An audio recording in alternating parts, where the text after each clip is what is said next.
Hello, everybody. Welcome to the Boss Rush Podcast, a great place to play games and be better. I'm one of your hosts, Corey Deering, and alongside me, as always, is that retro code, Eddie V.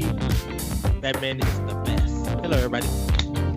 Also joining us is your worst take is the wise man's cut tonight, Mr. Jesse Douglas.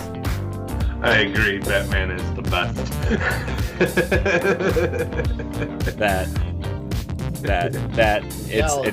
Y'all are all about that Zack Snyder. Do y'all know what good movies are? Oh my gosh! Oh, That not- in the bottom well- right-hand corner of your screen is not Justin Bieber. It is Logan Corkins. What's up? But I'll take maybe if that helps. I mean, I don't want a Corey. copyright strike, but maybe next time. Corey, you'll always be in my heart. I know. And I'm not talking the movies. I'm talking just in general. Batman's better. Joining me to my left here is Exodus 803, the PC Muscle Race, LeRon Dawkins. How's it going, everybody? It's a full house today, gentlemen. It is a full house. I had it all set up for 4 people and then forgot Jesse was coming on. So I had to reset it up for 5 people. How's everyone doing? Pretty good. It's a Saturday. Thank God. Thank God. I've had a long ass week, so it's about time. Now, am I supposed to referee this Spider-Man argument right now? Okay, hold on. Wait. Stop. Is that even enough? Hold. Ed, hold your tongue for 1 second. Hey, stream. I'm just gonna warn you right now. There may be a slap fight that's about to happen here because someone's about to come out their face and say something they have no business saying about Spider-Man Into the Spiderverse. I've got my snacks. I'm just going to sit back and watch. All right, Ed, get started. So, this is one of the problems that I have with this movie and with Into the Spiderverse and even with Harry Potter, is that I understand that you guys have these powers. With Harry Potter, you are at a school learning wizardry. There was too much running away. And it's just like, try something. Make something work. And I think it's because it's already animated and scripted out that way. It's called kids being scared, man. Dude, the kid's like 14. But this is And he doesn't know how to use his powers quite But yet. this is the thing. But this is the thing about it. Try something. Like He does. He gets up on top of a skyscraper to see if he can do anything. Let me ask you the question right now, Ed. Think back to a time when you were a kid and you were scared of something. How did you actually have the stones to try something? Ed's never afraid. Ed's not afraid. Okay. Ed's sitting there in the corner with his Batman costume. I'm not talking about an imaginary fear. Ed's Black Batman. I had a fear of going upside down on roller coasters as Black a kid. man. And because it was just like I always had a fear that I would fall out or something. But I kept my eyes open. I started riding more roller coasters with the going upside down. As a kid, as a 5-6-year-old kid, I was scared of that. But I tried it. And I forced myself to keep my eyes open. That's not a tangible fear, though. That's true. When you're talking about the stuff that Harry Potter, Hermione, and Ron were going through, you're talking about the stuff Miles Morales has had to go through, in the movie. This is something completely different. This is life or death, and not just his life or death, but everybody else's life or death. And he's got these powers that he has no idea how to properly use. You got to remember, he was bitten by a radioactive robotic spider. Yes. And then he had to acclimate to that. Also, on top of the fact that his uncle is a bad guy.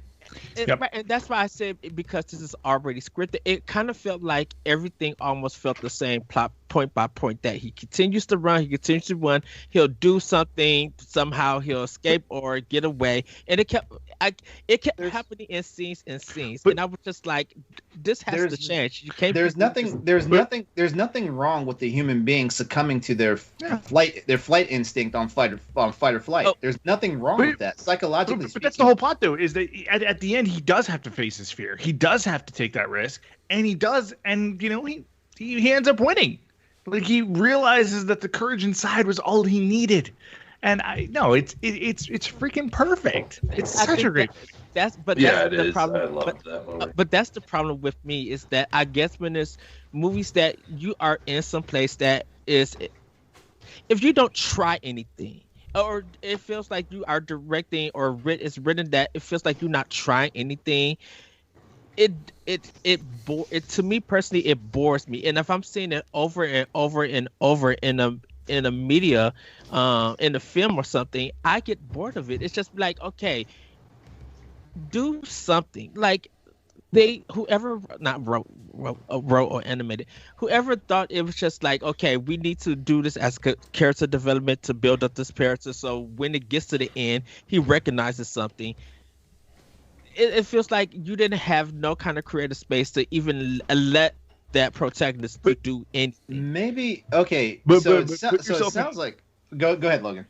Oh, Put go ahead. yourself in Miles Morales' shoes, right? So he just goes to a new school where I he would knows love no to. one. Those Jordans are sweet. Those Jordans are sweet, yes. Yeah. His dad is, embarrassing him on his first day. Like, going to a new school just in and of itself is a really traumatic thing for a kid who, had friends and had a whole life that he was really comfortable with. Okay, so you do that, cool. Then he finds out that, hey, my uncle is kind of a really bad dude. And maybe he's trying to figure out, no, there has to be good within him. Pause. And right after he got those powers, he actually watched the Kingpin murder Peter Parker. Exactly. This Right dude after he got it those would take powers. like 3 years of therapy to even get close to figuring it out. So right there for a 14-year-old kid, he's immediately sitting thinking, I just saw Spider-Man get killed. I have powers just like Spider-Man. Yeah. I'm going to get killed. I haven't even gone through puberty yet. I mean, and not gonna, I not can't even gonna ask her understand- out the and chick. at that point in time, I can understand him getting away, and doing what he needs to do. What's happening? Who's got a dog? See, even Jesse's dog is mad at you right now. But I think, it just kept. This is just me personally. I said, when I just see stuff like that over and over in movies, I get bored. I get bored of it because it's just like you didn't create no kind of. It feel like you didn't create no kind of choreography moment for this. You didn't try to do anything that's gonna keep people who want to see the movie, like who wants to see action and stuff. Because it's a comic book movie. It's a fantasy thing. That's ultimately what the problem is. You were looking for the money shot as quickly as possible. That's the problem. And here's the thing about it, because I actually write fiction, so fan fiction with LeRon. I can write some good fan fiction. You want me to write boss rush fan fiction? Will you? I've written Patrick Mahomes fan fiction, but nobody wants to. Wow. Will you have a really great animator animate our fan fiction? Well, go ahead, Laurent. Yeah.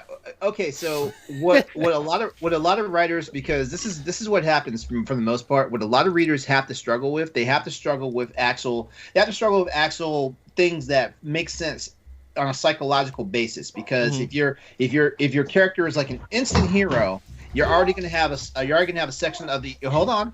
You're already going to have a section of the audience is like, oh, that's unbelievable.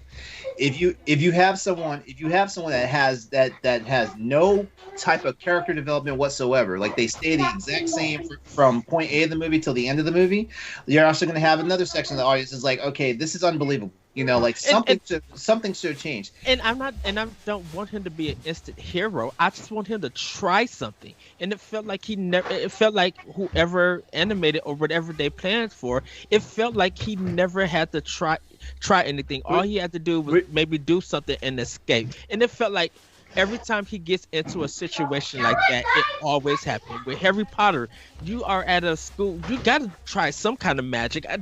I don't. Okay, you know what? I'm just gonna say it right now. Did you see how many times they fucked up doing like random ass spells in Harry Potter?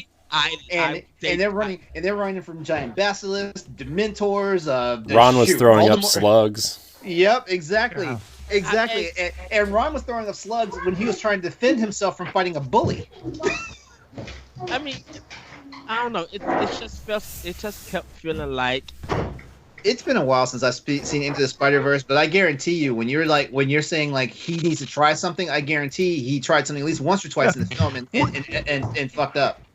But he did, though. I mean, he followed the other Spider-Man around so much, and he was trying to learn these new skills. He was trying to learn how to be Spider-Man, and he was trying to push the other guy to be like, hey, or he was trying to push Jake Johnson Spider-Man to be like, hey, you know who I can be. Help me get there.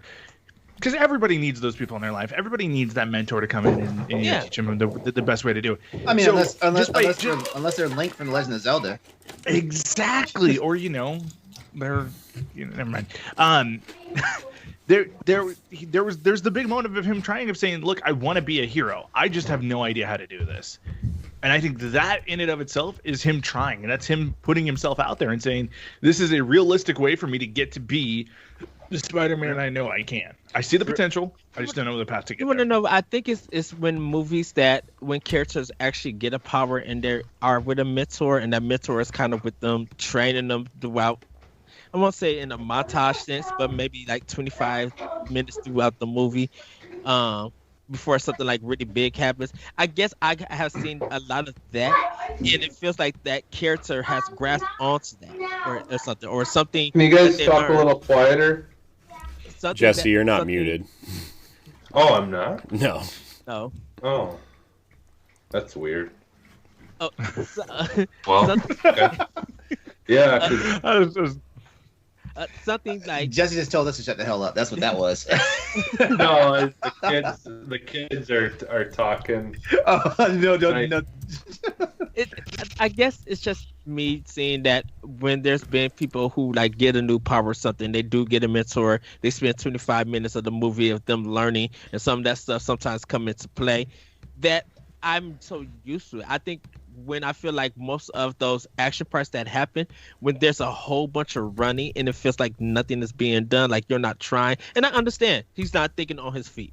You're in that situation. It's real quick for you to think like that and be able to react. I can understand that. This is gonna sound like I'm attacking you, and it's honestly not. But I think you failed to grasp the fact of the plot was it was his path to becoming a superhero. Mm-hmm. Yep. Like it's not really a movie about a path to become a superhero if you actually get everything right in like the first half hour of the film. I don't even, like I said, I don't even plan on I don't even want you to get stuff right. I want you to try something. I don't care if it's a failure. I don't care if it works. Try something. That's all. And I felt like in most of that movie, they didn't animate him to try anything. So that's all me. That's all I can say. Wow. That's the end of my portion to say. I felt the movie was boring. I fell asleep at it. Maybe I need to go back and try and watch it again, but I'm probably gonna fall asleep again because you know what? Here's something cool. We're gonna ask the audience. Hey, audience, what do you guys think that for Spider-Man Into the Spiderverse, the movie was a boring enough film to where like Ed's actually justified in that, or do we understand the dynamics of the storyline, saying that it was a path to a superhero thing? Hit us up at in our Boss Rush Twitter, or hit us up in our Gmail, and let us know what you think. And we'll next week we'll actually say something about this if we get enough of a response. Boom. Welcome to episode 80. Yeah. I enjoyed what I watched. I was just I thought it was a wonderful movie. And I have it on Blu-ray, so I'll just try to watch it. It's definitely got a cool obviously you feel like you wasted your $30. I paid $20 for it. Okay, you feel like you wasted $20. You probably I watched it on Netflix when it came out. Mm-hmm. But I don't know if it's still on there. If it's gone, I could just pop the movie in and watch it. It's still on Netflix. It came across my feed after I finished my 7th binge watch of Marvel's Agents of S.H.I.E.L.D. It kind of sucks though, because like a good show. Disney's never gonna have the Spider-Man movies on Disney Plus, and like I don't know, I feel like that they're missing something there, Yeah. Because of that, because I mean those movies are so integral to the MCU that it's just like, yeah. I don't know. So, we do have a question before we start the show. Shane in the chat was like, "Did we watch the same movie, Ed? Do you need to drink a White Claw before you rewatch it?" Oh wow! In other words, you need to loosen up. That's what he said. Well, the thing is too is there's so many things going on in that movie that like, I mean, so yeah, there was like 7 other Spider-Men from that invaded his universe at the same time. Animals talk? There was just a lot of character building going on in there, so Like, yeah, because you know, I remember so many people complaining about the newer Star Wars movies because she could, you know, like learn how to use her powers like almost instantly, and then you know people were upset about that. But you know, at the same time, it's like I get why you do certain things just because you know you've got to kind of at some point move a story along, especially if you got a whole bunch planned after that. But I have a fundamental problem with the Star Wars movies. Like when they put them in the brackets of trilogies, like they just have to hurry up so many different parts of the plot. It's insane. So you know the fact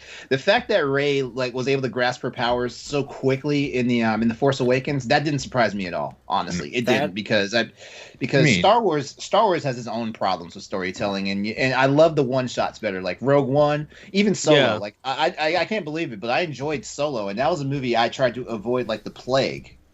yeah, The thing is with movies, like I try not to let myself get to that like point of like the fandom where you're critical about everything. So like I honestly I enjoyed all the Star Wars movies. Now the episode, what was it, episode 1 or whatever, wasn't, well, you know, those ones weren't my favorite, but I do like the super cut that someone made where they put all the most important information of that whole trilogy all together to just make one long movie. Wait, we're talking about the prequel trilogy or the original trilogy? The prequel. Okay. Prequel trilogy. Yeah, I mean, I've went back and watched the original trilogy, and you know, those movies are fine, but I'm just so over all that stuff. I'm ready to move forward with everything. Like, cause I just don't have, there's certain things, or most movies from when I was younger that I loved. I just don't have that like nostalgia thing where I think that nothing can be better than those original things, you know. For most stuff, you know, like I mean, obviously, like I would be weary of them trying to make like a new Goonies movie or something. I think that that original one was so perfection that you don't even bother touching that. Aren't they making? Wait, is there a sequel coming or is there a reboot coming? I don't know. I heard that. What's his name? I'm not. I don't know. I've never seen the Goonies, but like what's his name? It's a sequel. It's a sequel. It's like their kids are going to look for the treasure now. Okay. It's basically what Ghostbusters is doing. Yeah, and honestly, that doesn't bother me. It's if they try literally rebooting it, where they're like trying to recast the same, you know, the same characters as the original and trying to recast it. Mm-hmm. Like that kind of stuff I don't care about. Like even the Ghostbuster movie, I actually enjoyed the women's version Ghostbuster. That one was good for what it was, but had they, I think I actually prefer that they did do it with women, because had they tried to recast and do, you know, the characters as being those ones from the original, I probably wouldn't have liked it as much, because it just, you know, like that's not really what I want. There were too many comparisons of the old movies. Yeah, I mean, there already were. Right? There were before the movie even came out. Yeah. There. I mean, there's a lot of troll stuff going on. You know, situations going on there. I think there were a lot of people that were just mad because it was women, and you know, all those kinds of things. You know, that obviously people like to complain about. But you know, Yeah, so the moral of the story is be like Jesse. Don't be a toxic fan. Let people enjoy their stuff. Yeah. Plus, like, let's be honest, all the stuff that we loved when we were kids, the new stuff, is made for kids. It's not made for us, you know? I mean, they try to generalize it to make it, right? Like, but it's for a new audience. It's for a new crowd, you know? It like the next Ninja Turtles movie is never going to be as good as the 1990 Ninja Turtles movie to me, right? Like it's just never ever going to be. Although I did like the Michael Bay produced ones. I thought they were pretty good. They were okay. They were okay. The second one was awesome. First one was like And the new Free Willy movie is nothing compared to the original. I didn't know there was a new I didn't know one. they did one. Those Michael Bay Transformers movies that don't hold a torch to the movie. God, no. So, to can I Transformers the movie. There was that really dumb DC movie called Batman versus Superman. I don't know if you guys have heard of it. It's just trash. I know. The only DC didn't Universe like movie it. I saw was Wonder Woman, and I was like, oh, so they put a woman in place of Captain America. That's You know what? Yes. Except for she's better. I Should equal be able value. to whoa. differentiate. Wonder Woman 84 is awful. Whoa. Well, no, the movie is not. I'm talking about character wise. Wonder Woman. Oh, and while we're on the subject of Wonder Woman 84, like it's one of those, like take it from me as a person that likes action movies, superhero movies, and stuff like that. You only need to watch this movie once. It has rather. You don't even need to do that. No. People should watch it just because, but honestly, like the movie. It loses I will itself. say this. If It's you like- love The Mandalorian and you love Pedro Pascal, you will come out of Wonder Woman and be like, are we sure it's the same guy? Yeah, yeah, Like, it's not good. Yeah, you're talking about the new one, right? yeah. Yeah. Yeah, I haven't even watched it. I listened to spoilers and I'm like, yeah, I'm kind of glad I didn't watch it because Kristen because Wiig there's- is awful. What's yeah, that? and what was that? I would say Kristen Wiig was awful in it. Oh, actually, Chitara. Yeah, They- I just They wrote her character in like the most. I well, wonder- well I that's wonder- the thing is there's a lot of Did- things that they just wrote like Did a lot of that movie get delayed and reshot? No. For No. You got reach out twice, didn't it? Well, all these DC movies seem to get reshot at least twice. Because But but I think what was really jarring about this movie is the fact that as far as all those DC movies go, like the original Wonder Woman movie was so great, and when we hear that the same director and production team were going to be doing the sequel, we're not expecting like the same exact movie, as far as like the quality and stuff, but we were expecting to have the same entertainment, and a lot of our time was spent like trying to figure out like what the hell is going on in the story. Like I've seen the movie twice, and I'm still like, okay, I have questions. yeah, well there The was no first 5 minutes of it is better than the rest of it. it's probably Yeah. the Whole script. scene with the trial. It's probably Well, the and- script and rewriting of the script, or someone at DC, the heads of it. They probably was- were maybe showing they parts shouldn't. of it. Maybe they shouldn't have delayed the best movie coming from the second best superhero of all time, Batman. They shouldn't have delayed the Batman because that's like the only DC movie I'm looking forward to. I mean, Well, okay, the- so let me ask you this though: how does Marvel continue to just hit it? I mean, Marvel's misses. Let's like the worst of the worst in Marvel is like what? Thor: Dark World. I already Maybe have an answer for this question. You haven't even asked the full question. I already have an answer. But how does Marvel hit it so well, and then DC? Oh man, we're getting ready for Justice League and Justice League. Oh, that was a movie. Here's That the- was. Here's the answer. They have Marvel has a production talent team that actually knows their universe. When I say knows the universe, they know, because this is why I feel like the X-Men franchise has pretty much been like a flip-flop disaster. Like, like for the most part, we know for sure that they have people who are actually tied into a lot of the MCU stuff that actually have familiarity with the Marvel properties. Now, yeah, when we look at the MCU stuff, when we look at all the MCU stuff, even Agents of S.H.I.E.L.D., the Daredevil, the Netflix shows and all that stuff, these are completely unique stories. They barely have like 10% of the DNA from the source material, but they still understand the characters and they still write very well constructed, crafted stories. They do, and it works. So And it works. yeah, their shows. I don't really like their shows. I didn't like any of their shows. I like that's the thing. Like I don't like it's the opposite for both of them. Like for Marvel, I like the Marvel movies. I didn't really care for most of the shows.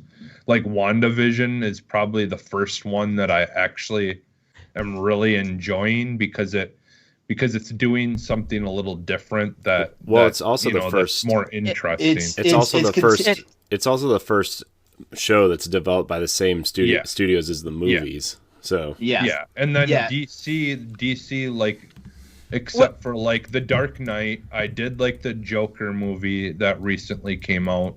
That was really good. I did.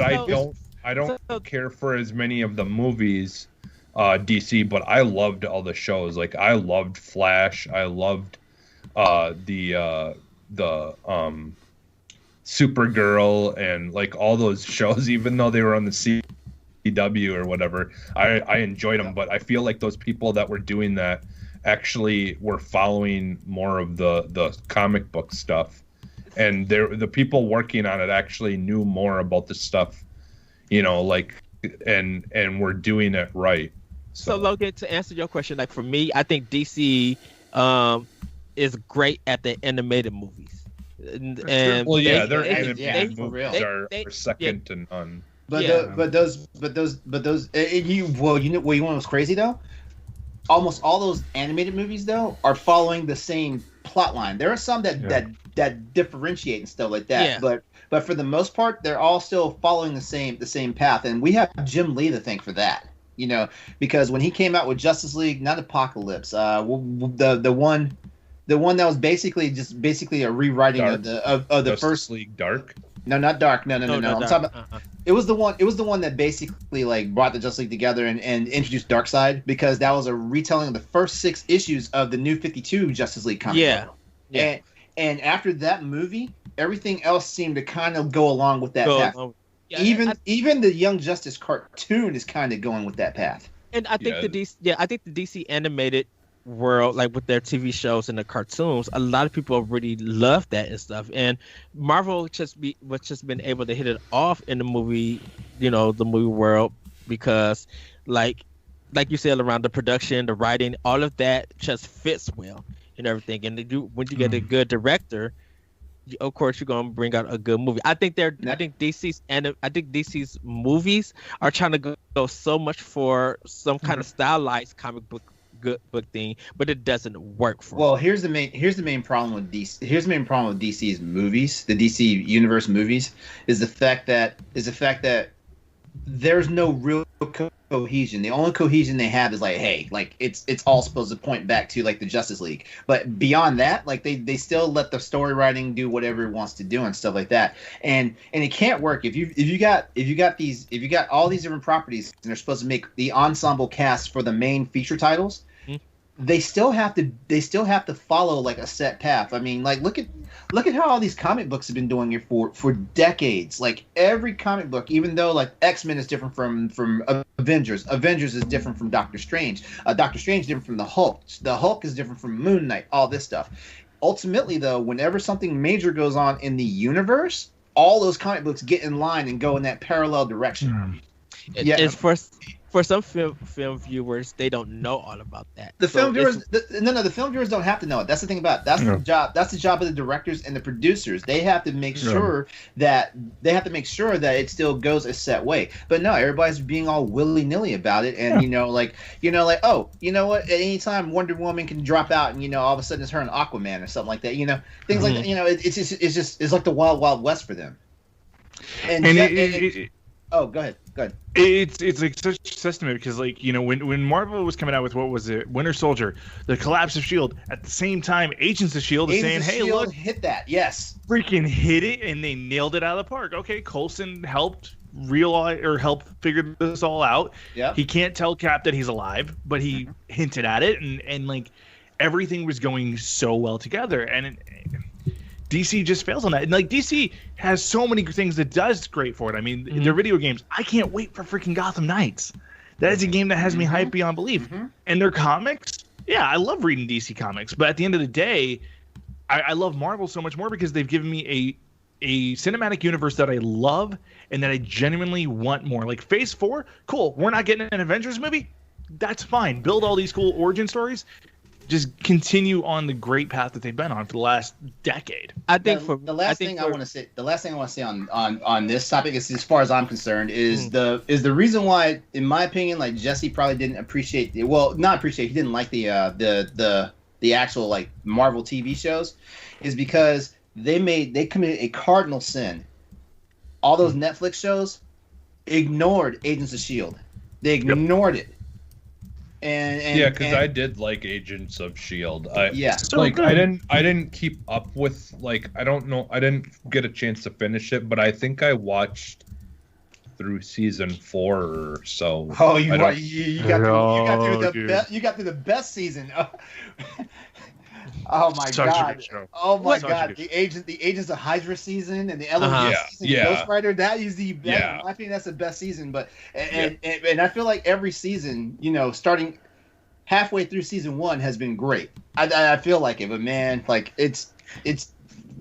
I think I know definitely for me, I grew up watching Batman the TV show, like the old ones, the color ones, like after Star Trek and Gilligan's Island on Fox. And I guess I have been grown up watching so much DC stuff, watching the old Supermans, watching the Michael Keaton Batmans and stuff like that, is that I get excited seeing that. I didn't jump into Marvel until the X-Men cartoon show. I knew about the comics, but I was so into DC. If I picked up anything, it would be DC related, besides Spawn. And that was more because of the artwork when it came to the comic books. I felt like DC's artwork had something that spoke more to me than Marvel at that time. I think right now, I love going to see a Marvel movie. I love going to see a DC movie. I think when I look at a DC movie, I look at certain shots that is done to express the mood that they're going for. So I look at it at a cinematic film. When I see a Marvel movie, I kind of look at it as like fun popcorn kind of movie that's going to be an action thing. I don't take anything serious with that like I do a DC movie. If I see a good shot in a DC movie, I'll point it out. If I see a good shot in Marvel, I'll probably point it out, but then I'll just forget about it. And so, but that's just me personally, and that's what I got to say last on it. Yeah, I'm like, for me, I'm just looking forward to, I hope we get some more Iron Man movies and stuff. Yeah, because Iron Man Heart. has always been my Ironheart. Yeah, Ironheart's yeah, fun. Iron Man has always been my favorite Marvel character. If you looked at what they've been doing on the comics lately, they recently gave a what's her name? I can't remember her name. Young African American girl. Ruby Williams. Ruby Williams is now Iron. Is it what, Iron Woman? Is that they're calling it? Yeah. Oh wait, it was Ironheart, but I guess Ironheart. Yeah, is my apologies. Yeah. And that is such a cool comic book storyline. I mean, and Tony Stark is like her mentor, if I'm not mistaken, right? Yeah. Did it just come out? But yeah, a lot of it is the Ironheart's been going on for like 2 years. It's been going on 2 years. They've also been trying to do I think they're trying to test out how they're actually going to do Ironheart. Like they've been giving her messages that she's finding in like old Stark tech that was left for her, and it's really, really cool. I mean, I personally think that the way that they've set it up, they should do that with Tom Holland, because Tom Holland has that huge connection to Tony in the MCU right now. Yeah, and you know, Happy's kind of like taking him under his wing. Right, and so like he could be the next Iron Man. And see, I enjoyed the new Spider-Man movies. I enjoyed those movies. I like those. Even the first one, I definitely enjoyed. Compared to those Amazing Spider-Man movies, the MCU movies are the best.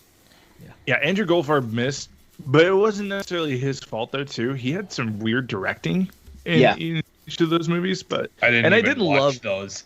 I didn't even watch them. I liked the first one. I didn't love Emma Stone in those. Emma Stone was bad. I'm not a big fan of hers, and she has a Scarlett Johansson problem, where she gets cast for parts that she should not have. Yeah. It took a while for Emma Stone. I think when she was doing some early stuff in the 2000s and stuff, I think that's when her popularity grew. And I think that's why people started. I think her popularity grew after Superbad, because everybody liked her because she was different than most of the love interests of people in comedies. You know? Yep. So. All right. Good talk. That's our Good comic talk. book. Our comic. Yeah. I know. Yeah, we are nerds. 35 minutes are later. nerds. Comic books. Y'all thought y'all were here for video games? Nah, gotcha. Well, guess what? We're gonna spend another 20 minutes talking about something other than video games because Greg Osterman III writes in. He says, since it seems like I'm going to have to find a new place for food questions, here's my question. It seems to be making the rounds on social media, so what is your favorite style of pizza crust? Deep dish, thin crust, stuffed crust, other? Explain yourself. So Now, first off, Greg, if you really want food coverage, there's an idea. We'll talk about it. Boss Rush Entertainment. Maybe April. Maybe April. Leave it For to me, Logan. For me, Yeah. it's like stuffed crust. I like eating stuffed crust. And feel free to continue writing your questions in because Boss Arsenal X will continue. But Go on our Discord, Greg. If you haven't found our Discord, go to our Discord. We have For Snack real. Tender there. Everybody posts their food pics. Everybody posts their favorite recipes. Go there, do it. A lot of good discussion on our Discord. Yes. Yeah. So stuffed crust is for me. I like having that cheese at the end of it and biting into it when I get done with my pizza. I do like. Or stuffed crust. What's great about stuffed crust is you can eat it in reverse. Yeah, that is true. Yep. I do some deep dish, but like Uno's deep dish, I really love. I like to get down with thin crust. I'm not feeling because it literally reminds me of like doing Oh, God. communion. Logan, So- stop it. Stop. Uh-oh. What's that, look, Logan? What did I do? said it already had the worst take. You keep saying Uno's is the best Chicago deep dish. No, Come on, man. when it comes to deep dish, I do Uno's because they don't around here in my area they don't have deep dish. In Chicago? in not Chicago. Outside of Chicago, there's not a lot of places that do deep dish at all. A lot of places in my area actually you don't have a Geno's. Nope. They got rid of it. I'm gonna say my hot take is that Little Caesars makes a better deep dish than Uno's. Ooh, oh my God. Do you love yourself? But you know what? Love yourself? But you Oh know my- what? But you know what, Logan? Really? Ever since Uno started selling their pizzas and stuff, their deep dish pizzas at stores, that's what I go to and get. Oh, store bought pizzas always taste different from the restaurant pizzas. Store Right. bought pizzas have a different quality. I give Uno's a lot of shit just because that's. I grew up on Geo's, so like Geo's to me just sets that bar so high that Uno's. I mean, it's not bad, and I'm sure if I went to Uno's today, I would like it a little bit more. But like, I just guarantee- think Geo's. I guarantee you. They just have some really good buttery, flaky, deep dish crust that Yeah. like I like Geno's too, like and all those other places that are popular in Chicago, but I don't know. I do like Uno's. Like I like their crust better, but I think overall I like Geno's East like better. Like I like their pies better, Yeah, and which see, I call them pies. Those are not pizzas; they're pizza pies. Like I think that's where that originated. we had a lot of Uno's, Uno and Pizza Hut and Domino's and stuff like that. But for my area, a lot of people who were doing like pizza were doing thin crust, and it was like a lot of family-owned restaurants. So we didn't have really big names and stuff. But People like that crunchy thin crust. I'm though. gonna keep it simple. I'm gonna keep it simple for my answer. It's thin crust. There's something about a cracker that that basically is a pizza, and I love it. And but also I'm one of those people, like I get really weird. As much as I love breads and stuff, like sometimes the crust is just too much for a pizza. Now that being said, I do throw down on a good pan pizza, and Logan's probably gonna like talk some crap about me right now because I love Domino's pan pizzas, especially they're pretty good. especially a double pepperoni pan pizza. That's the no. This There's nothing wrong with it. This is coming from a place where Pizza Hut had like the greasiest freaking pan pizzas. Exactly. It's like you eat two slices and like if you have a family history of high blood pressure and stuff, you're breathing heavy after two slices. Things like that. Yeah, I literally stay away from Pizza Hut. I do not like their, especially like Something's it's happened to just their too crust. greasy for me. It's just too greasy and stuff for me too. And like there is a point where too much grease for me. It's they're super greasy, and like their pizza is so thin, like with all the toppings on it. It's, You know what? Like your crust is like this, and your pizza's like that. It's like That's the other thing too. I You can ruin a pizza real fast if you have like a mediocre crust, but you have like 19 toppings on it. You can really ruin the pizza fast. I think Pizza Hut was a big thing to me back in the 80s. Right now, I just get it if I feel like it, or I feel like, honestly,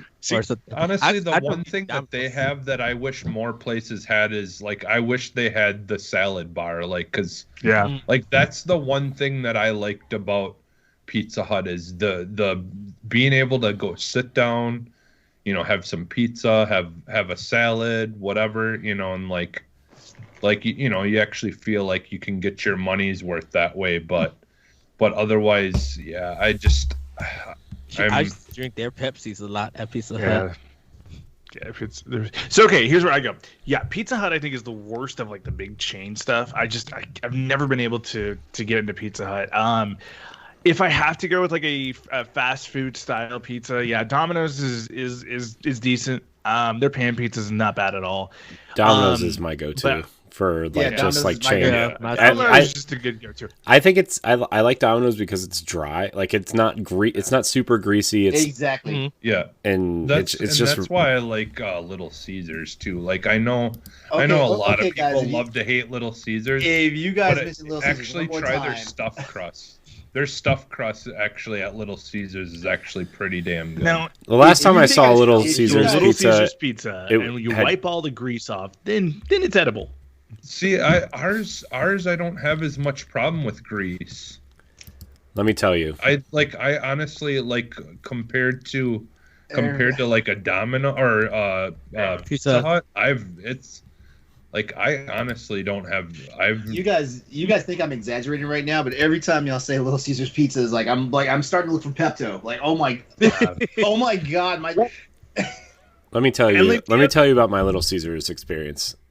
This was probably like 12 or 15 years ago. Okay, I was with my cousin. We were like, he does a lot of eBay shopping. Like that's what he did for a job for a long time.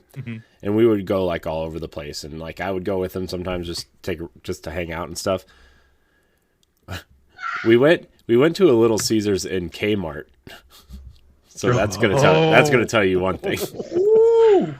The pizza right there. The pizza had I couldn't tell if it was the light or if the cheese was actually green.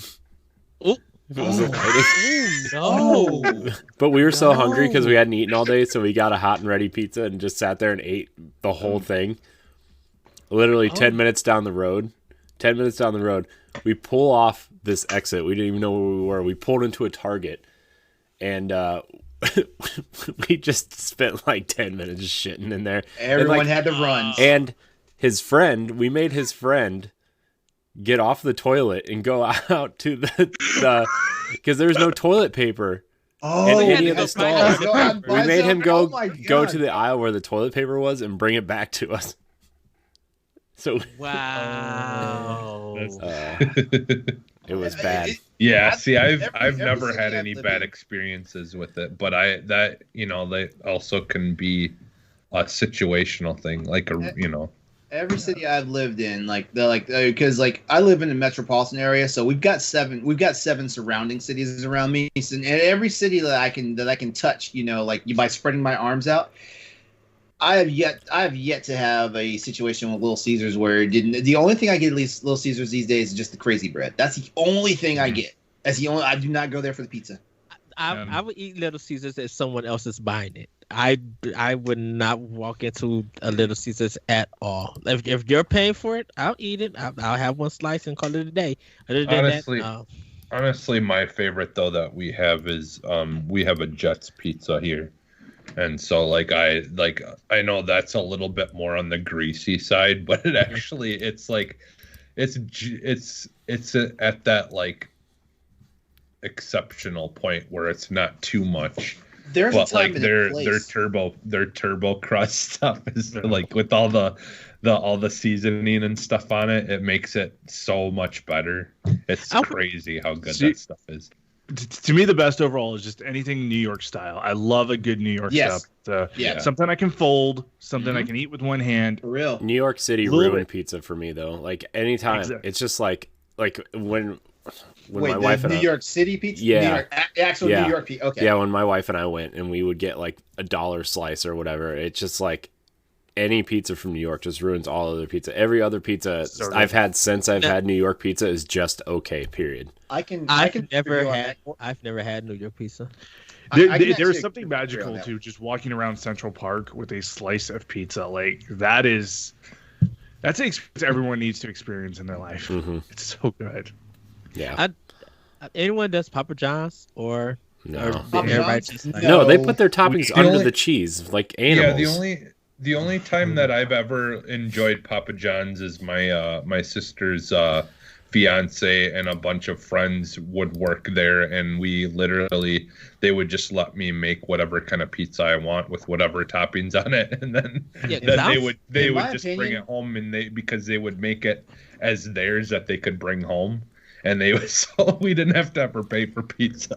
In yeah, my because I don't opinion- know like commercials or anything for Papa John's. So Well, yeah, they have a PR disaster they're trying to deal with. Well, still. Shaq's their spokesperson now, so there's all kinds Oh. of commercials around here. The only thing I Papa really John's. like about Papa John's is I love the banana their Oh yeah, banana the peppers banana that they peppers. Yep. yeah, those are good. But I mean you can get those anywhere, so that's The not only- but The only pizza from Papa John's I get the time of day is a Hawaiian chicken barbecue pizza. That's the only one. That's the only one I get the time of day to. And I know people are already having a visceral reaction because there's pineapple on it. But that's the only one I give credit to them for because I'll be honest with you, like they screw up their crust so many times. Like like the crust is like it's like they don't put enough baking powder in their crust or something, and it's always tough. It's like I might as well ate the box that the pizza came in. Are they? I forget. Are they one of those two that put that like cornmeal stuff on the bottom of the crust? I don't think That's so. that's Can we not do Domino's. that? That's Domino's. Domino's okay. does that. yeah. I like that. See, I like it yeah, because it see, makes I it don't dry. mind. Yeah, but I don't mind theirs. But I've like, well, I think it was just some of the DiGiorno pizzas. I think they do that with, and it just isn't. I don't really care for it as much, but It's funny because we had a crossroads talk about pizza, and we talked. If I remember correctly, we talked about what makes the perfect topping, what ruins a pizza instantly, and what's your go-to store brand pizza. If I'm not mistaken, those are the three questions. You did burgers this week, but We did burger. Yeah, we did burgers this week. I think last week you did the pizza one. No, and pizza by the was way- back in December.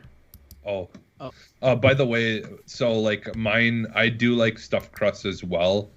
But I'm also from Wisconsin, so the more cheese on a pizza, the better. The better. Yeah, I might have to find somewhere who does New York style because no one does it around here. So I might have to actually go to the city and see who a does lot it. a lot of places I feel like they're I mean honestly, like New York style is just basically like a regular pizza but a little bigger. thinner. I mean, because if you like believe the whole theory around why New York pizza is better, they say it's because of the crust, the water, like it depends on all the ingredients that are being used to make the crust, and if it really was a actual water thing, well then then supposedly you wouldn't be able to have it. The crust tastes as good unless you're literally getting water from New York. But like I was thinking we're going to talk about like the leavening process of the dough or something. We're talking about the actual but water. don't you've heard it? Haven't you ever heard that? I heard they about claimed, the reason why the crust is so good in New York is because of The water. I have Yeah, never I heard heard that. I've never heard that. I've never heard heard it. that either. Yeah, people say that all the time. Like, the reason is because the water that they use. The water is what makes the difference. That sounds so New York and New Jersey. to Yeah, hear people exactly. say I don't that. know. I used to work at Domino's, and we New never York used is water just to make pretentious. pizza with. What do you mean? You don't use water to make dough? I don't know. The dough was already there. Well, there you go. I he worked just- at he just- Domino's, dude. I didn't he work just- at like, Papa Giorgio's homemade pizzeria. Papa John's makes all their dough like No, they don't. fresh. Yeah, I they don't do. My cousin I'd worked make at Papa John's for 10 years, and they never once made their own dough. It came on a truck. Okay, well that's weird because our at the Sure, a lot of these pieces. the one that my friends worked at, they did. A lot of these pizza places, they can't really afford to do it. It depends on how jumping your side of town is. Like hey, if the franchisee really wants to make hand rolled dough, Yeah. Right, The place by my house called Dewey's, though, it's like premium pizza. It's like $20 for a pizza, but they're like these huge pizzas. They hand make their own dough, and it's the best pizza in town. But you're paying for it, Yeah. Yeah, Same my here. favorite- So Corey, I gotta Same bring here, $20 like, we when have I one come. Yeah, the same here. We have like some that are literally, I'm not kidding you, it's like $30 for like a 16-inch. Yeah, it's like $21 for their Don Corleone, which is like it's got pepperoni, ham, salami on it, and like a bunch of cheese on it, and then it's we usually get like a barbecue chicken pizza also. Oh, it's so good. Their barbecue chicken pizza is so good.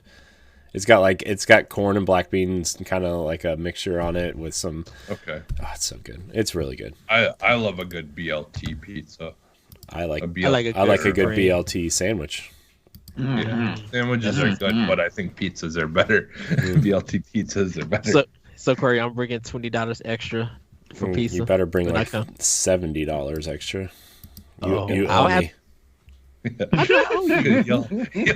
You'll have to pay for the pizza, and I charge. Corey you. knows I would pay for it. Corey knows how I get down. Do you want me to hand this piece of pizza to you, Ed? That's going to be $10. Yeah. So anybody play anything? Anything fun? Yeah. Logan's absent because he said a storm knocked out his power. So he may return, Oh, he may snap. not. Oh, Crap. I'm not sure, but until then, Yeah, I can start. I've Great, been playing, start. I've been playing. Okay, so I got my new PC, a laptop actually, for doing stuff for the shows and things like that. But it's an actual gaming laptop, so now I could actually use Game Pass on PC, and so I went and I downloaded a couple of games just to kind of see how it looks and stuff. And so I played a little bit of Hellblade on it, just to kind of just to see. That's a good game to test the graphics and see how things look, and and it ran pretty good. It looked pretty good at max settings. I probably need to turn some of them down because there were little tiny hiccups with with frame rate, I think, but yeah, I mean it looked good though otherwise. But what I actually, before we started the show, I downloaded it as well, Mech Warriors 5. yeah. Because that's in Game Pass on PC, and so I was playing that, and man, I'm so rusty when it comes to playing with a keyboard and mouse and stuff, because that game you can't use a controller to play it, I don't think. And so that was having fun, trying to get used to doing that, and and on top of it, that's like the worst game to try to get movement and stuff down with a keyboard and mouse when you haven't done it in I don't know, probably like 15-20 years now or whatever, since I've actually played a good game on legit PC with keyboard and mouse. But yeah, that game is so fun, and I've never played the 5th one or the 4th one. I think the last one I had played was the 3rd one. Mech Warriors or whatever 3, I believe it was. So, but yeah, so I was enjoying that. It's a good game. I love I like mech games. I haven't played a legit one on PC and literally forever. I'm pretty sure the last time I played a mech game kind of seriously was Mech Assault on the original Xbox, I think. Yeah. Oh wow. Yes. Yeah, same here. That's the last time that I played one seriously. Unless you want to count But- Titanfall. Yeah. Nah. Titanfall's amazing though. Titanfall is like definitely a more easier to get in, like to do, because it's literally your mechs are just basically big robots that you're controlling like a normal first person shooter. Whereas like the Mech Warrior games are like you gotta turn your torso and your legs, and they they operate individually and all those kinds of fun things. So that was fun. Like not playing a game on PC in a long time and then trying to screw around with that, but I eventually started getting the hang of it. So yeah, I played some Cyber Shadow. Oh boy. And I downloaded it on Game Pass. I really want to like this game, but they did the thing that I really hate. Like, I don't mind if you want to make it look like a retro game, but then on top of it to act like you only have 2 buttons on the controller is just annoying. Like, oh, I want to make it, like we literally have like these really good new controllers for a reason, because they're just better than the original, ones with nothing but a D-pad and 2 buttons. So why make it so you have to push a direction up and 1 button to throw something, when you literally have like 8 other buttons on the controller that you're not using? Like, what's the point in that? I get Shovel it. Knight did that too, though. I mean, Yeah, I know it's see, not the same just- developer, but it's the same publisher. Shovel Knight did that too. It sounds Yeah, like they really. yeah. It sounds like they really were trying to homage like Ninja Gaiden Yeah, from the NES and it's annoying. Yeah. Like, just get over it. Just, Well, Castlevania did like, the let's same move. thing on the NES. Well, yeah, NES though. But that's because they only had 2 buttons on the controller. But Like, I'm just saying, like, that, yeah. like that stuff like that, Yeah. Castlevania and like Ninja Gaiden, they Well, did we've that. got So. more buttons on the controller now. You don't need to do that. Like, that's why I have a really hard time getting into these, like, trying to throw back retro games, because sometimes they're just too pretentious with stuff, and it just makes it annoying. Like, I just That's fair. just make a game. You can make it look like an old game, go for it, but you've got a bunch of buttons now. Like, just use them. Like that. I don't know. I just like, the thing is like, too many people, like, I've seen too many games where they make those kind of games, but they don't make them 8-bit characters or 16-bit characters. Instead, they make them like more modern day looking. And in my opinion, those games just look so much better, the more modern day stuff. Like, I get it. I get there's a group of people who want that stuff, and that's fine. But I just feel like it seems like every single indie game that comes out is all that retro looking, 16-bit stuff, and it's just getting to the point, like, we've had in the past with shooters and stuff too, where it's just getting so oversaturated and everyone's trying to do the same exact thing, and a lot of the times there isn't that big of differences or uniqueness in what they're doing, that it just gets irritating. It's like, oh, there's another one of those. And so, like, I just wish that people would, if they want to do stuff that's more like retro, like, try to go for some of the other genres or the other time periods of game stuff, for nostalgia. Like, I just don't like that it's always going back to that same one thing.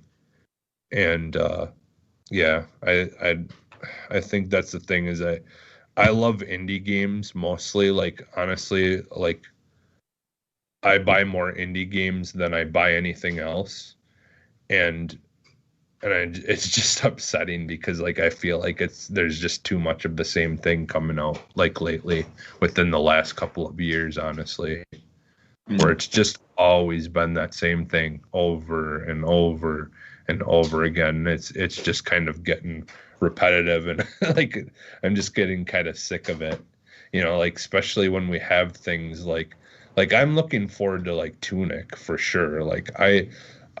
I don't mind that kind of stuff. Like, give me a top-down, like, RPG kind of type game like that, or adventure game like that actually, makes me excited or interesting in playing that style of game that I've never had an affinity for.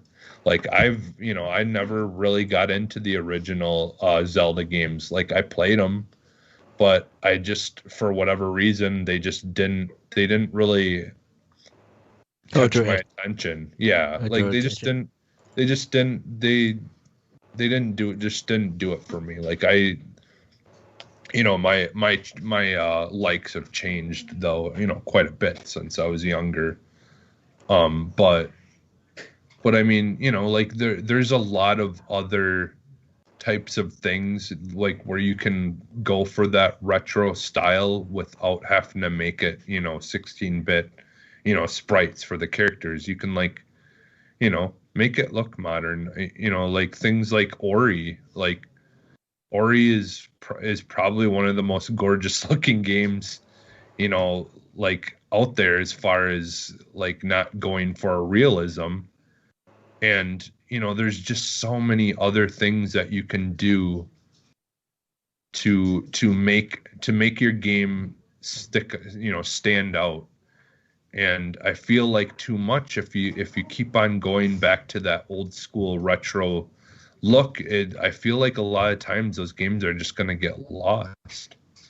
Like, it just, because too many people are trying to do that over and over and over again. So I don't know. Because there have been games like that I have really enjoyed. Like The Messenger and there's different things like that. But too many of them I've kind of just ignored because I was like, there's too many of these. LeRon, what you been playing? The Medium. I started last night. Yeah. I was actually streaming it last night. The Medium. It's actually pretty interesting. There are parts to it that I feel like the game is slow, and it's kind of alarming for me, given that you can beat the game in like under 8 hours. So I just need to get a little bit deeper into it to see what's going on with it. But I do like some of the mechanics. The main reason why I wanted to check this game out, because it caught my attention during the Xbox show when they were doing their games reveals and stuff for the Series X. What caught my attention is the fact that like everything's happening and being rendered in real time, in two different worlds and stuff like that. You have basically overworld and underworld to simplify it and stuff like that, and the fact that you actually get to see it mirrored and stuff. I was like, yeah, I'm gonna get this. It came to Game Pass, and I was like, I'm definitely gonna get it for the PC to see what it's about. I'm enjoying it, but like I said, the fact that it seems a little slow, and it's not the fact that I'm like bumbling around the game, because I do like to explore and things like that. But it seems slow, and like I said, it's kind of starting to raise a caution flag for me, given that you can beat the game in under 8 hours. So I know they just said that they made their money back, like for the production and production and marketing. So it was successful. I think it was reported today about it. So I mean, it's successful, but like I don't always take stock in like Metacritic and stuff like that. But but I think last night before I went to bed, it has like a 73 like user score, and that's mediocre. Yeah, I know a lot of people were. I was telling you, LeRon, a lot of people were planning to stream it this weekend. So, and I think you're the only one. You're the only one that's doing it on PC that I know of. Yeah, well, I mean, like I souped up this PC, so I wouldn't be able to play these games that are actually going to tax hardware. So that's my thing. Yeah, that's the only game I've actually had time to play this week. I haven't really played anything else. Yeah, I played the first hour of that, and I'm enjoying it so far. The Medium, I'm I'm actually kind of glad that it's not like a third person shooter or whatever. Like, you know, like they're actually going more for like a walking sim type kind of like approach almost, where you know there's not really much. Well, there's not really any combat, I don't think. It's more of just like solving puzzles and like trying to figure out more and more about the story, and but it's done like the original Resident Evil games with the fixed camera angles and stuff like that. Which I think that was kind of weird for me. That was kind of weird for me too. I was expecting more of the free camera. Yeah, I think they did a good job of it though. Like it doesn't, like so far I haven't ran into any situations where the camera angle like messed me up or whatever. Or you know, like, because you know that was a lot of times there was issues with the camera angles and stuff like that in those original Resident Evil games. I mean, I got so used to those that it didn't really faze me back in the day, but yeah, like, I mean, I'm enjoying like the story stuff and all that too so far. You know, I stopped right before I feel like it starts really going anywhere, because I just made a quick look of it basically on my Twitch account. But yeah, I want to get back to that. I'm gonna actually try and see if it will run on my PC or on my laptop. Nice. Yep, that's it for me. Cool. Ed, did you go? Sorry, I had to walk away for a second. No, I haven't went. Then you go. Okay, so I'm playing Ni no Kuni on Switch. You know, because I've had it on PS3, but I didn't really like finish it on that system. But I am enjoying that game on Switch. It's a really fun game. I'm liking it. And last but not least, because I'm going to keep it short, playing Cyber Shadow for Boss Rush review. I'm really enjoying this game. I've been telling people it is Konami's take on Ninja Gaiden. Because some of the character models and the look of it feels like a Konami game, like Double Dribble. And I'm like, it gets difficult when you get later on into the game. Surprisingly, you cannot duck in this game. And I'm not liking the soundtrack. And reason why I said Batman, I feel like Batman from Sunsoft on the NES is the kind of soundtrack this game needs. Like, it needs a guitar riff rocket soundtrack, and the game doesn't have it and stuff. Some people do like the soundtrack to it. I'm not feeling it though. But it's getting really good, really challenging, and it's a really fun game. So hopefully I'll have the review up later on this week. But that's pretty much all that I'm playing at this moment. That was short. I was expecting more. Well, I mean, honestly, there are aspects of it that I do like, but there's some things that I wish they would just have changed. But as for me, I've only really been playing Destiny this week. I've been working on some other things and working, honestly. So that's kind of about it. I don't really have anything to say about Destiny. The new season starts in 2 weeks. I'm just grinding out, you know. So with the new season, what is that bringing like actual like new? Are they bringing new weapons and stuff? Yeah, they're bringing new weapons. Okay. They're changing a bunch of things. They're nerfing a lot of the way that PC players play and trying to balance that out before crossplay comes in. So that's kind of like the big thing going on. They're changing the way reputation is earned through the vendors. They're changing the way bounties work. They're changing the way there's not going to be any more weekly bounties. There's only going to be daily bounties, and then they're bringing in seasonal challenges, which are just like during the season. They're introducing new challenges every week, but they stay there until the season's over. So like if you skip like week 3, 4, and 5, you can come back week 6 and still do those challenges. They're trying to create in-game content for people who don't either play a lot or play with a lot of people or have friends to play with, and it's kind of nice. So Yeah, that sounds good to me. That kind of sucks though. I like weekly bounties compared to daily bounties. Daily bounties just basically forces me to get on every day and play. yeah, but I mean, there's so many that it's just like. Are they bringing the crossplay next month? I don't know when they're bringing it. Like they said it's coming soon. They haven't given a specific date. A date. So I would guess the beginning of season 14 is when they'll bring crossplay in.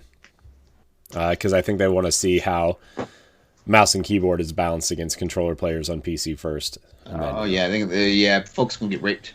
Yeah. So that's probably what, in 2 or 3 months. Monster Hunter World. 3-ish. 3-ish. Okay. Because see, what this is right after the new DLC drop, right? After for Destiny. I cannot think of What, it. Beyond Light? This is Beyond Light. This is the second season of Beyond Light. It's season 13. So 13. Okay. Season of the they haven't announced what the season is yet, but the data miner said it's the season of the Chosen, which could mean a lot of things in the Destiny lore. So we're gonna find out soon. So, let's see here. We're gonna go to some questions. Where did my Google Doc go? That's fun. I deleted it. No, I didn't. Here it is. I found it. Maybe if Google Drive loads. What's happening right now? Everything's just like slow. I have them up if you need it. Yeah, I have it up if you need it. I got it. We're gonna answer some questions, guys. We've got 3 questions to answer before we leave today. All right, let's do it. Coming from Twitter. By the way, if you have a question for this show, you can tweet at Boss Rush Network or email us at bossrushgamespro@gmail.com. Email address might be changing. That's a long email address. I get it. I know. Somebody commented how long it was, and I was like, okay, I get it. I know. Block from Block's Game Reviews. He was on this show. Cool guy. You should check out his channel. It's very, very cool. Yes. He says, Reggie recently stated on a New York Game Awards Twitch stream that the Switch was a, quote, make or break product for Nintendo after the failure of the Wii U. Do you agree? Did Switch need to be a massive hit, be the massive hit it has been? I mean, the short answer is yes, right? Because the Wii U was like just as much as I love the Wii U. I love the Wii U. I still think like in terms of what games are on it, it still has one of the best libraries Nintendo's ever produced. But that's why you're seeing them all move over to Switch because nobody bought the system. Yeah. Exactly. Yeah. I think that make or break for Nintendo proper. In the way that Nintendo views its business, I don't think for Nintendo proper, but to stay in the conversation, the same conversation that we talk about Xbox, PlayStation, and PC, the Switch definitely had to be the hit it is.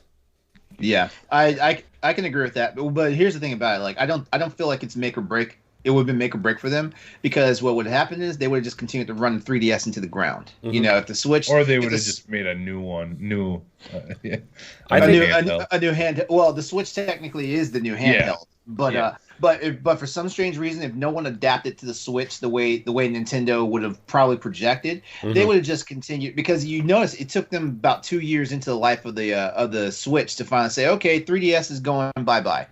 The thing, you notice that. They gave themselves a nice little buffer, which like Corey and I complained last week that we need more of the damn 3DS games to show up on the Switch. I think it might have been like 2 weeks ago. But my thing with the Switch is like, I think the Wii U was kind of an experiment for them where like it's weird because Nintendo puts out products and it's like sometimes it's an experiment, and if it's an experiment that goes great, then they use it, right? Or if it's not, then they try again the next time, right? Like I think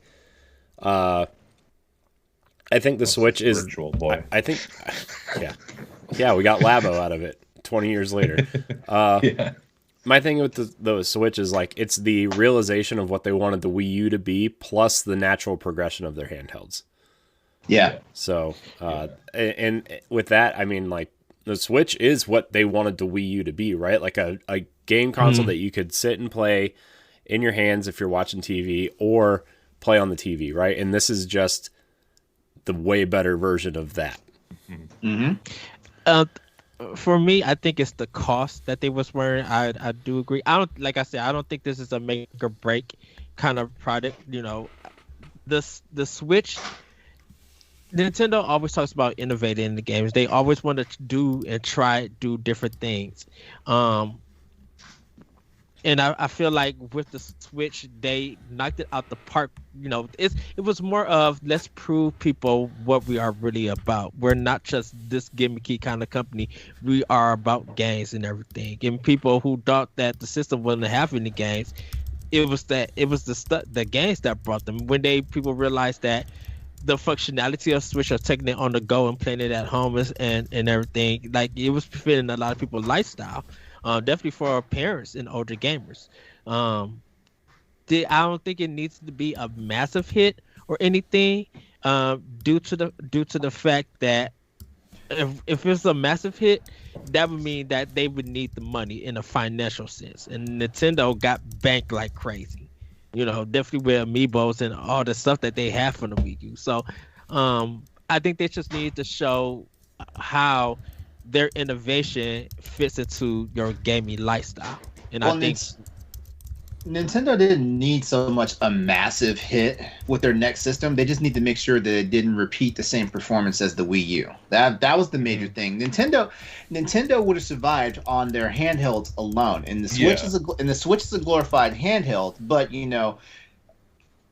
even because I was excited for the Switch when they first unveiled it. But the first thing immediately I thought about was like, man, that thing's gonna be huge, though. That's the first thing I thought. And so I was trepidatious about it. Also, I can sometimes get buyer's remorse from buying Nintendo consoles. Like I definitely had buyer's remorse after buying the Wii, and the only reason why I had buyer's remorse for the Wii is because the Wii didn't just have enough games that I wanted. So like I definitely missed out on the Wii U. But also the Wii U for me was like, the design choice for the Wii U just didn't make any sense for me, and there was like no way I was gonna like spend money on it.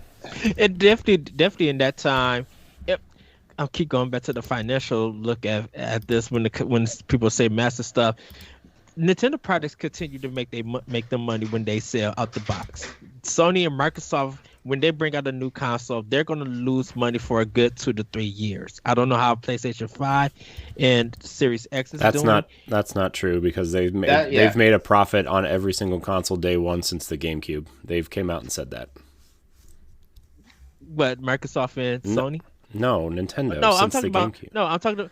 Right, I'm saying when they bring stuff out, they make a profit. PlayStation made a profit on PlayStation 4 day one. Yeah, they did. And Xbox made a profit on the Xbox One day one.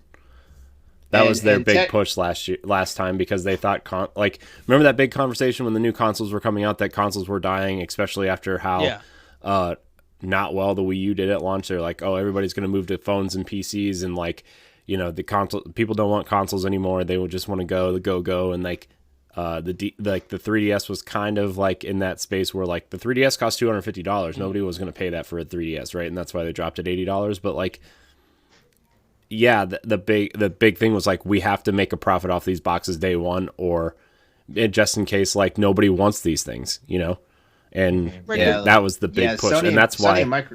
Oh, go ahead, LeRon. Oh, I was just about to say, Sony and Microsoft have already said that they made their money off of the PS5 and the Xbox Series consoles. The only problem is like they have the dilemma right now because like the wrong people bought the system, so they don't have a user base for them. That's the battle they're fighting right now. Mm-hmm. Well, I think. Just quickly, correct. I think because. Wasn't it like 360 and PS3, or maybe it's just been PS3? They weren't making money on PS3. PS3 was definitely like in a vacuum, and that was the most expensive console at the time. Because the PS4 they were losing money when they were charging $600 for that console, because they had a PS3, but they also had Blu-ray, which was new tech at the time, and then they also had the PS2. They had the emotion engine chipset in it. Yeah, they had the PS2 chipset in there. You basically bought 2.5 systems because the emotion engine could play PS1 games. Yeah, because the make or break system for PS3 for Sony was the PS4, and that really made them. I don't know. They caught up to 360 at the end.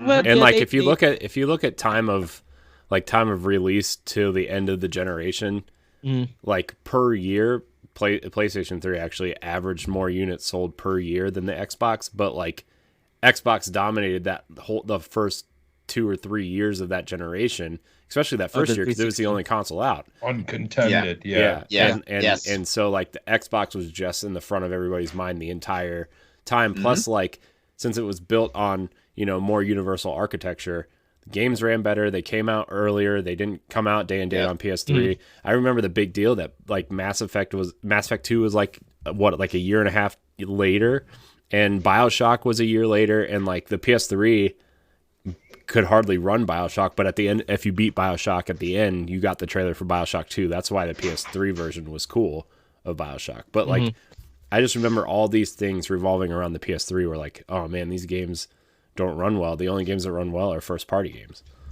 Yeah. And you know what? The saving grace for Sony with the PS4 is the fact that they adapted to x86 architecture, and basically that means anybody can develop for the system now. Like people complained about developing for PS3's hardware, and they definitely complained. They complained about PS2 software, but they definitely complained about hardware. I'm sorry. Because wasn't it like the cell chip that it was hard for them to develop for PS3? The cell engine was Cell Engine was PS3, yeah, and a lot of people were saying like this is the worst system we've had to develop for since I don't even know what would have been prior, but the Emotion Engine also gave people problems too, but it wasn't as universally problematic as the Cell Engine wound up being. And that's why I kind of say like, and then when we jumped into Xbox from the PS4. The expectation was that Xbox was going to continue to dominate. So there was going to be more money. And I think once they started talking about all the features and stuff, that kind of made a lot of gamers angry. PS4 kind of won off of that, of their bad marketing, which kind of deserved. And I think actually, Microsoft had another problem too. They had a problem that Nintendo had faced uniquely for a while. Like they started losing developers. Yeah. But Nintendo was always, I think Nintendo, and I know you talk about this, LeRon, that Nintendo has a loyal fan base and stuff. Nintendo as the first party company, their titles are just strong. And so even if they don't have a third party, like a whole bunch of third party developers, their first party will be able to carry them. I mean, that's not true. We saw that with the Wii U and the GameCube. I don't know. Yeah, exactly. True. But you still, when you still think of Nintendo, you still think of their first party stuff. I mean, that's true with every company. That goes without saying, though. I mean, you think about that with PlayStation also, right? Like I mean, I know they do marketing deals with third party to make you think of those games as PlayStation games, but when you think of PlayStation, you don't think of, Battlefront 2 or like FIFA or anything. You think of The Last of Us. You think of Uncharted. You think of God of War, Horizon. Like you think of their first party too. And I think like just on that discussion, I think that's the problem that Microsoft is kind of facing right now is like, what do you associate with Microsoft besides Halo? And like we haven't had general population says we haven't had a good Halo game since Halo Reach, but like Forza Horizon has kind of been the lead, or Forza Motorsport in a sense. The Forza series has but people it doesn't matter the quality. It's not a driving factor. It's not a driving factor though. Like that's the driving. Part of the fun. But Forza has become a big name, almost like Halo in a sense. And if Halo is Forza has become a big name, but guess what? No one ever walks into an electronics store and like, hey, do you have Forza Horizon on the PlayStation? Or do you have Forza Horizon on the Switch? We always get people coming in, hey, do you have Pikmin on the PlayStation? Or hey, do you have Mario? do you have Sackboy on the Switch? There's no. People pray that one day we can walk into a store and say, hey, can I get Halo for the PS5? Or, hey, can I get Gears of War for the PS5? People are praying for that. But, that's about you could get the Master Chief Collection on PlayStation at some point. There's a rumor. I mean, there have been talks that Microsoft wanted to put the Master Chief Collection on PlayStation, but... Actually, they want to put the Master Chief Collection on anything they can find. Honestly, I mean, and I'm not saying that to be arrogant or anything. I know they've been trying to do that because Master Chief and Halo is their most prolific title. Mm-hmm.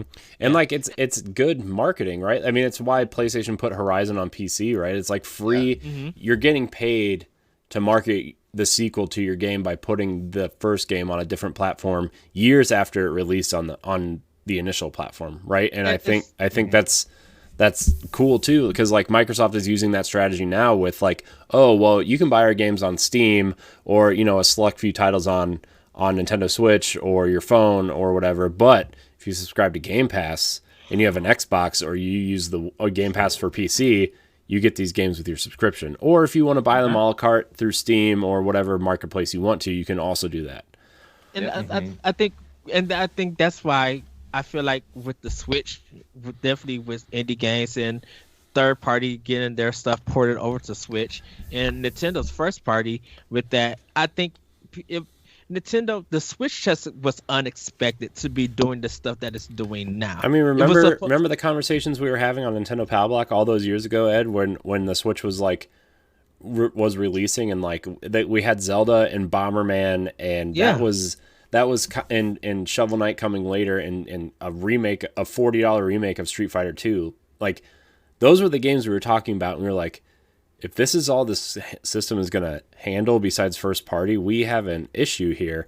But then like as I think Nintendo had that hit after hit after hit after hit that first year, and then as people were realizing the Switch could be a replacement for Vita for indie games, plus Nintendo first party, and then third party started jumping on, right? Remember our reaction to the Bethesda stuff of like, here's Skyrim, here's Wolfenstein 2, here's Doom. Like that kind of stuff. Yeah, you're sacrificing quality, but you're paying for the convenience of taking it with you type deal, right? And like but every single Bethesda game that's been out has sold over 1 million copies because of that on Switch, and just to have that portability factor. And we talk about The Witcher 3, right, too. It's like, oh god, that game is kind of not looking great in handheld mode, but you can link it to your Steam or GOG account. You can have cross save between them, and like you can play the superior version on your PC or take it with you, right? Like that's. And me and LeRon was talking about this because I mentioned like PC games coming to Switch and everything. Like that was unexpected and everything. I think we was chatting through when you was doing Crossroads and we was talking about it. It's just like Switch has become a more of an unexpected kind of hit because people were just like, what games are going to be in the system? Or everybody had already set their expectation of making that system fail, but it outbeat everybody's expectations. So I think that's what makes it. I don't think it's outbeating everybody's expectations. People are just being surprised by what is happening because I mean, universally speaking, like, and right now, technically, the Switch is like 2 systems behind now because the new systems are out now. The Switch is just, but also Nintendo also has a reputation like their hardware is underpowered. When it comes to mainstream gaming, their hardware is underpowered. So like all these games like The Witcher and all this stuff, like it's a surprise that the games are playing well. They look halfway decent and stuff like that. So that's the major draw. And so like it's like Nintendo keeps coming around the corner and like popping you in the stomach real fast and then running back to its corner. It's surprising you. Yeah, and I think I just wanted to say, like, and with the with the question and what he had said in it, that about what Reggie said when he said that it was make or break. I don't think that he meant like for the whole entire business. I think he meant just for like whether they were going to continue doing consoles anymore. Like I could see them just going. I don't see them. Well, no, I could just see them doing handheld. No, I don't. The thing too is like the one thing that they think would work didn't end up working. Then what would they might feel like? What's the point then? Well, look at all these other different experiments they started doing, right? Like Amiibo, Labo. Some of these some of these other initiatives that they've been doing, like that was in preparation. I feel like, the Wii wasn't a hit. Our company's kind of, taking a downward slide. if our next thing doesn't hit, we got to be prepared to change our business model. And that's why a lot of people were talking about, oh, will Nintendo ever go third party? Which like it's hard to talk about now because like the Switch is huge, right? What 67 million units have sold in 4 years? Like that's huge.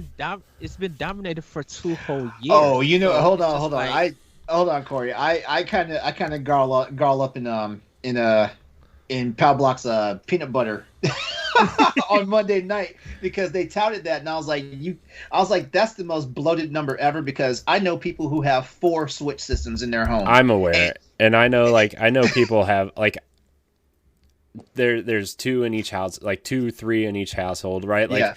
Like okay, last gen, whoever didn't buy a PS4 or Xbox One, you know, probably wasn't getting one at that point. You know what I mean? Like, I get that those numbers are kind of bloated, but it's still like, when you look at the actual numbers, they're still pretty impressive in terms of sales. It's impressive. Yeah, I know where you're coming from, and I agree with your side too, LeRon. Like, I think like, oh, let's tout the last 2 years because console sales of the other 2 are down because everybody already owns one, and the new consoles are coming out. But like, what they've been able to do in 4 years is not impressive.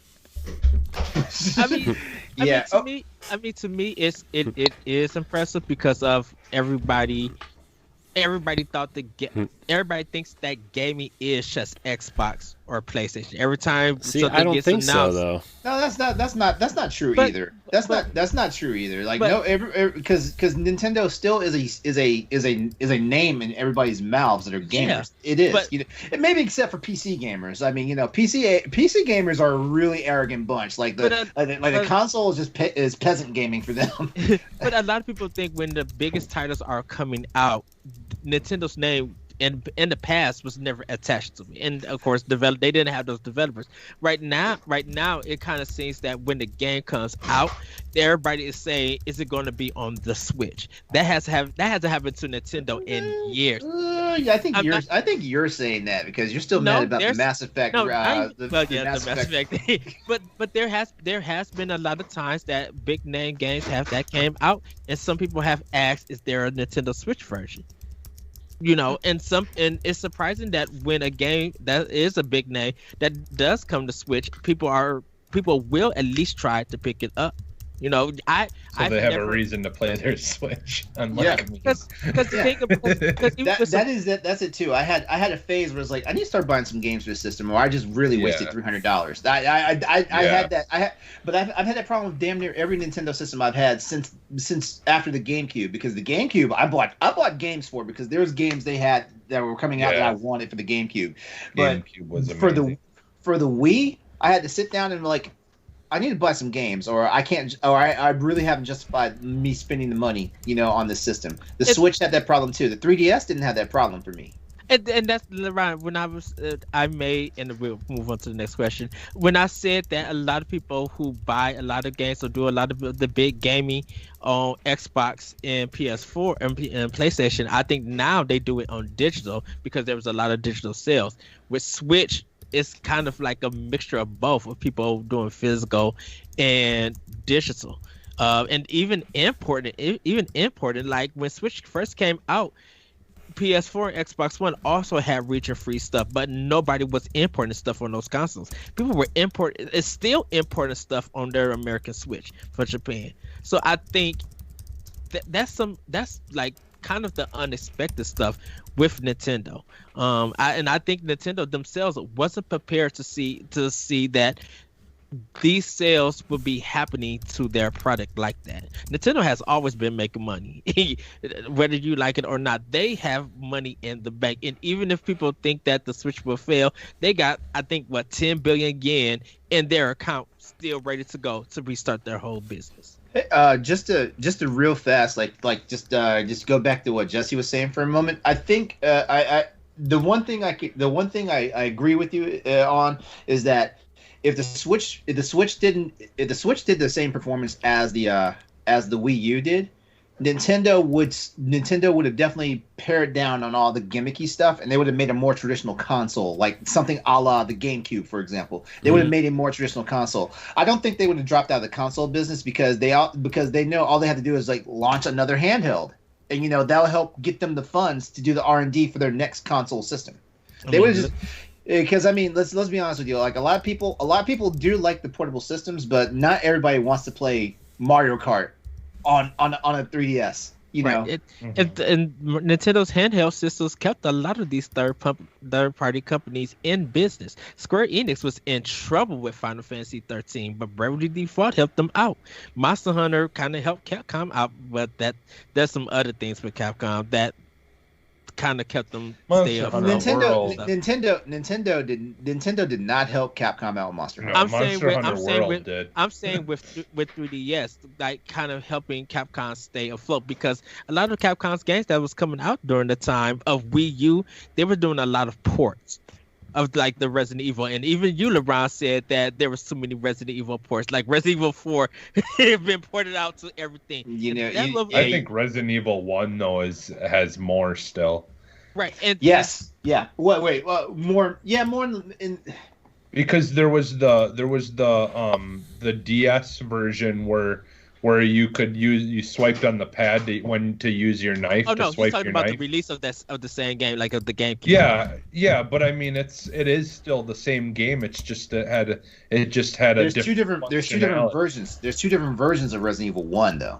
There's only been one version of Resident Evil 4, and it has been ported to practically every system. Like 360, Xbox One. Yeah, you got the somebody's original grandmama toaster. It's probably on the Tesla car right now. It's basically original Capcom's Skyrim is that it's on everything. We're talking about director's cut. Then technically, there's 3 different versions of Resident Evil 1 out there. Yeah.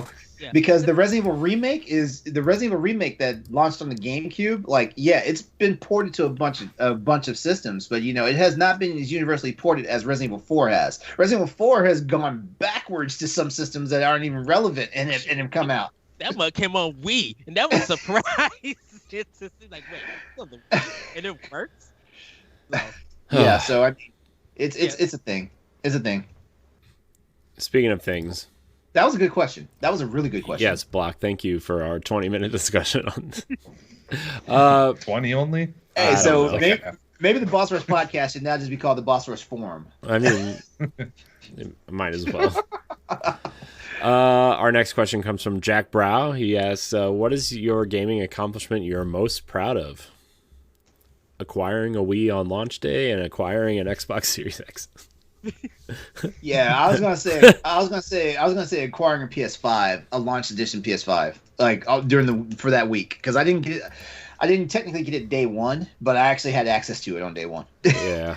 Actually, I want to say my biggest gaming accomplishment. I have to think long and hard about this because I've had some really good feel good moments and stuff like that.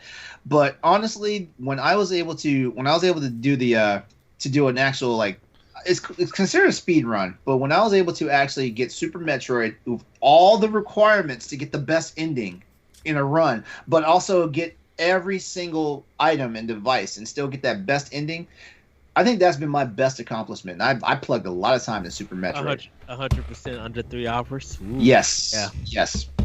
Yeah, you have to be real skilled to do that. Yeah, there were times when I actually had to delete the save file and start back over because I knew I was slacking somewhere. For me, it's not game wise, but actually getting a chance to podcast with Yacht Club for World War One, actually getting to talk to them about video games, how they grew up with games, and talking about Shovel Knight. That was really cool. I think that's one of my biggest gaming accomplishments. So, and also having my stories, my blogs feature on Venture Beat or Gaming Beat when it was out back while One Up was done. Those editors put my community blogs in the front for people to read. They actually posted why I dislike the Xbox 360, and it was it got some views. So that's kind of the game accomplishment that I'm happy to have. Is it because it wasn't made by Nintendo? No, it was actually the hardware. It was actually the hardware. I'm just kidding.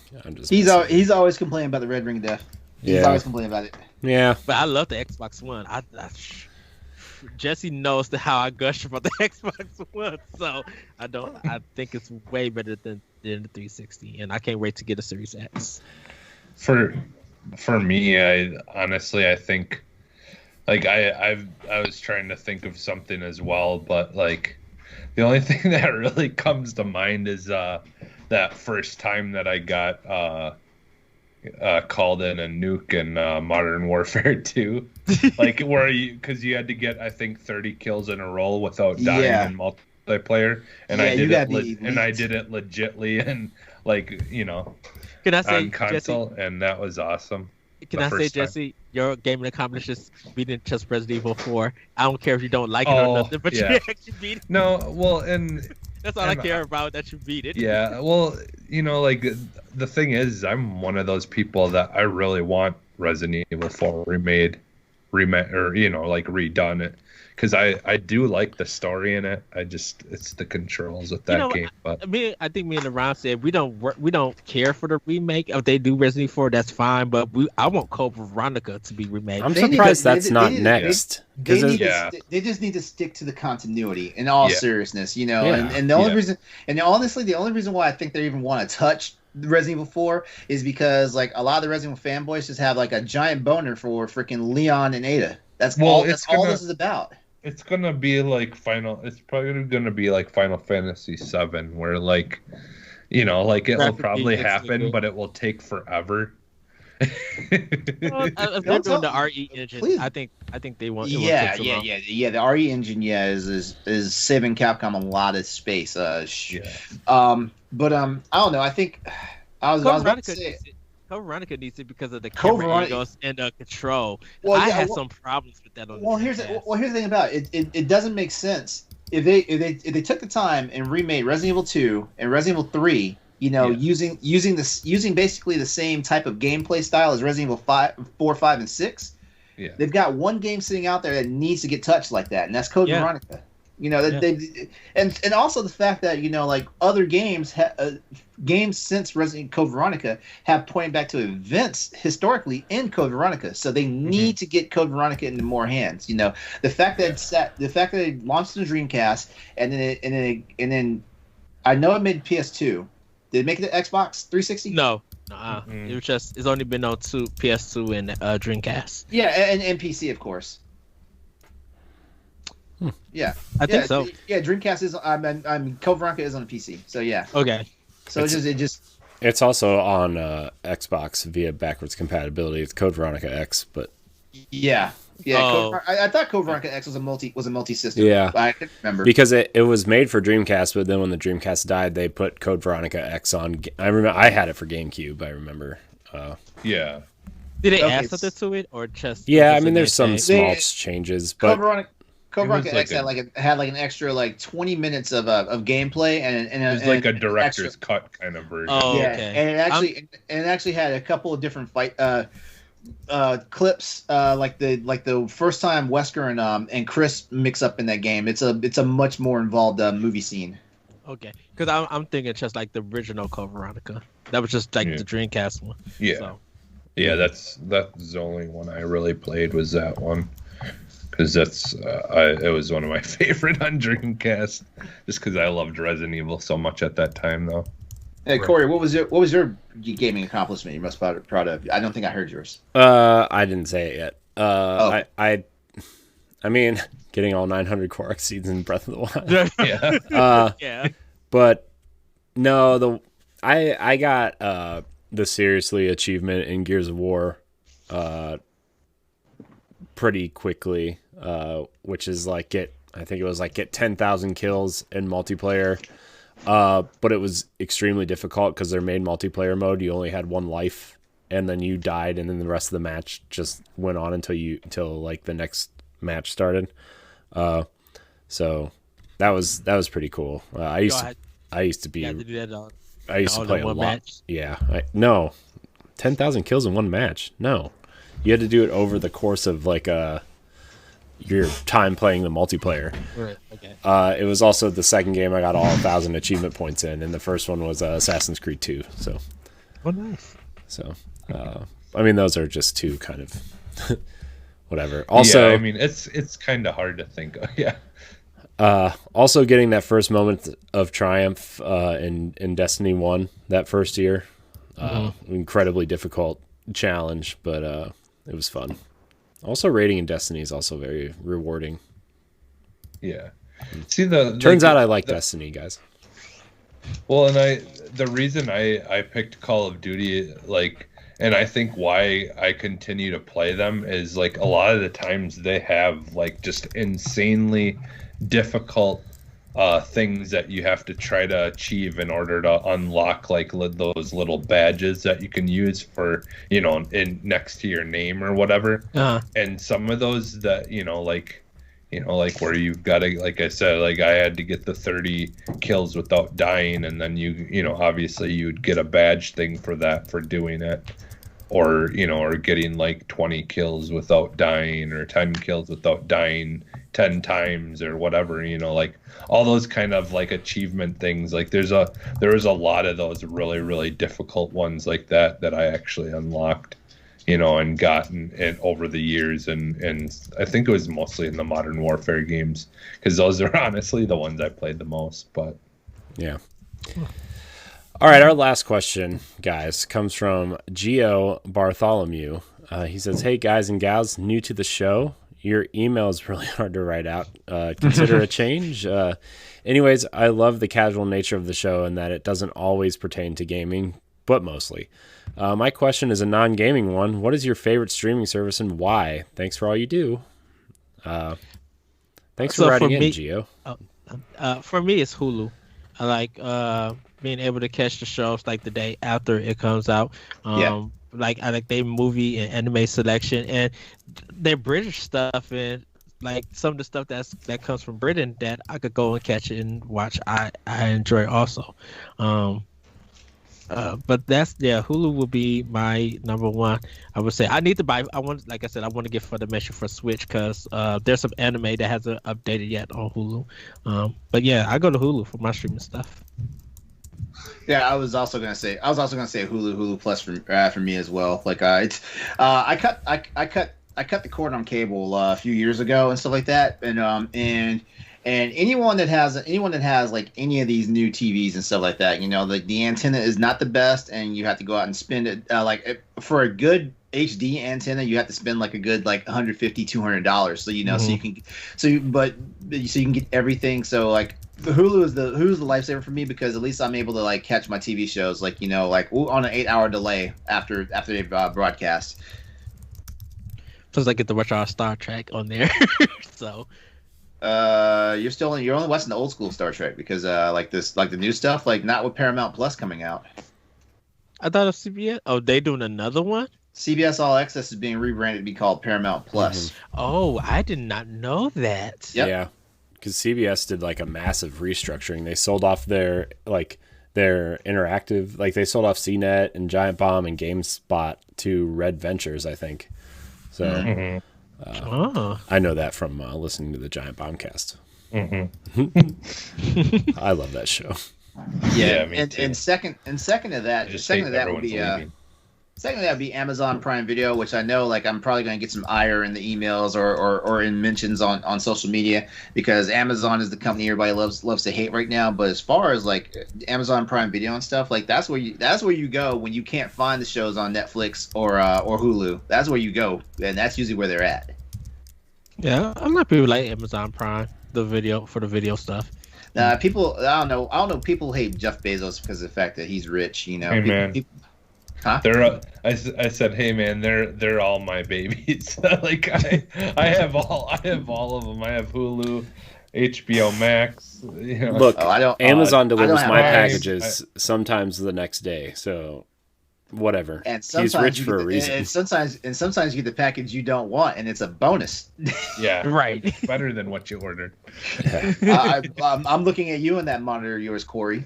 I know this one. Yeah, I did. Thank you, Jeff. Jeff and I are buddies. Oh wow! Yeah, I have the big streaming services though. So I have Hulu, I have Netflix, I have Prime, and I have Disney Plus as the elective, because technically I took over my mom's Disney Plus because she Crackle. It has its own place. It has its place. I do have access to Crackle too. I actually have an account set up through Crackle. Thank God you don't have to pay for it. Yeah. My problem is, Crackle gives you commercials, and so it's my least watched one. Yeah, I don't have HBO Max. that's Nothing my favorite. It's nothing on there for me just yet. And a lot of the not Miyamoto, Studio Ghibli stuff I already own. So Yeah, I just like it because it's got like it's basically they allocate like a whole bunch of stuff from all different services. You've got Crunchyroll on there. You've got